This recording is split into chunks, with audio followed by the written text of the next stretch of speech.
hidangan klasik yang popular di musim durian. Jom, masak serawa durian cara saya. Mulakan dengan masak pulut, saya masak guna rice cooker. Ini cara yang paling pantas. Pulut tak perlu rendam, cuci bersih dan ditapis kering.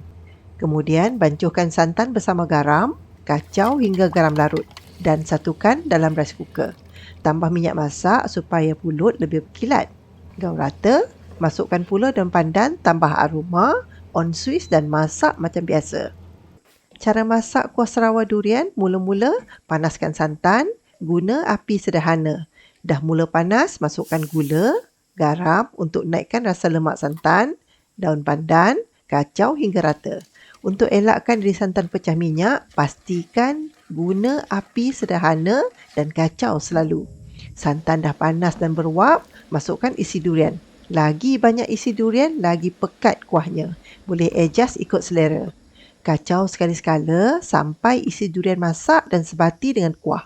Dah mula mendidih, tutup api. Ada tak cara lain masak serawa durian yang lagi sedap? Tinggalkan komen ya.